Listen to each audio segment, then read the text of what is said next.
નમસ્કાર, આપ જોઈ રહ્યા છો TV13 ગુજરાતી। હું છું સંજીવની। વિગતવાર સમાચારની શરૂઆતમાં સૌથી પહેલા વાત કરીએ ગાંધીનગરમાં સ્ટેટ લેવલ બેન્કર્સ કમિટીની બેઠક મળી। સીએમ ભૂપેન્દ્ર પટેલની અધ્યક્ષતામાં આ બેઠક મળી હતી। રાજ્યમાં 56% વધુ બેન્કિંગ શાખાઓ ગ્રામ્ય વિસ્તારોમાં હોવાની વાત ડેપ્યુટી સીએમે કરી। સાથે કહ્યું સાયબર ગુનાઓમાં પોલીસે બેંકોની સહાયથી 100% રકમ ફ્રીઝ કરી છે। શ્રેષ્ઠ દેખાવ કરનારા 3 લીડ ડિસ્ટ્રિક્ટ મેનેજરનું સન્માન કરવામાં આવ્યું હતું। આ બેઠકમાં મુખ્ય સચિવ એમ કે દાસ પણ ઉપસ્થિત રહ્યા હતા।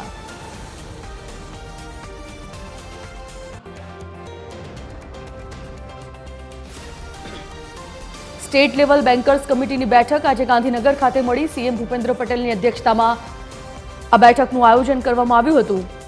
રાજ્યમાં 56%થી વધુ બેન્કિંગ શાખાઓ ગ્રામ્ય વિસ્તારોમાં હોવાની વાત ડેપ્યુટી સીએમે કરી તો સાયબર ગુનાઓમાં પોલીસ બેંકોની સહાયથી 100% રકમ ફ્રીઝ કરી હોવાની વાત પણ તેમણે જણાવી। શ્રેષ્ઠ દેખાવ કરનાર 3 લીડ ડિસ્ટ્રિક્ટ મેનેજરનું આજે સન્માન પણ કરવામાં આવ્યું હતું। એમ કે દાસ પણ મુખ્ય સચિવ આ બેઠકમાં ઉપસ્થિત રહ્યા હતા।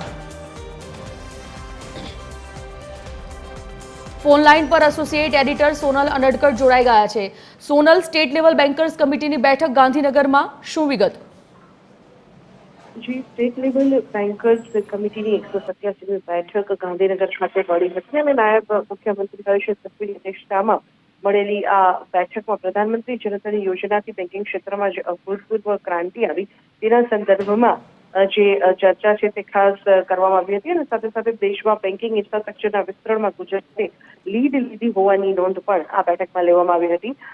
સાથે સાથે રાજ્યના બેન્કિંગ નેટવર્ક પૈકી 56%થી વધુ શાખાઓ જે છે બેંકોની તે ગ્રામીણ વિસ્તારોમાં કાર્યરત હોવાનું પણ આ જે બેઠક છે તેમાં નોંધવામાં આવ્યું હતું। સરકાર અને બેન્કિંગ ક્ષેત્ર સાથે મળી અને સાયબર ગુનાઓને અટકાવવા માટે પરિણામલક્ષી કામગીરી કરવા પર નાયબ મુખ્યમંત્રી અને મુખ્યમંત્રી બંનેએ ભાર મૂક્યો હતો। સાથે સાથે જ નાયબ મુખ્યમંત્રીએ વાતની સ્પષ્ટતા કરી હતી કે 1930 હેલ્પલાઇન પર ગઈકાલે એક જ દિવસમાં જે તમામ સાયબર ગુનાઓ નોંધાયા હતા તેમાં બેંકોના સહયોગથી પોલીસે 100% જેટલી જે રકમ છે તે ફ્રીઝ કરી હતી। એટલે નાયબ મુખ્યમંત્રીએ આ પ્રકારના સાયબર ગુનાઓમાં બેંકો તરફથી પણ સહકાર મળે પોલીસની કામગીરીમાં તેવો જે મુદ્દો છે તે રજૂ કર્યો હતો। સાથે સાથે જ શ્રેષ્ઠતમ કામગીરી કરનારા રાજ્યના 3 લીડ ડિસ્ટ્રિક્ટ મેનેજરોનું પણ નાયબ મુખ્યમંત્રીના હસ્તે સન્માન કરવામાં આવ્યું। જી ધન્યવાદ સોનલ, જાણકારી બદલ।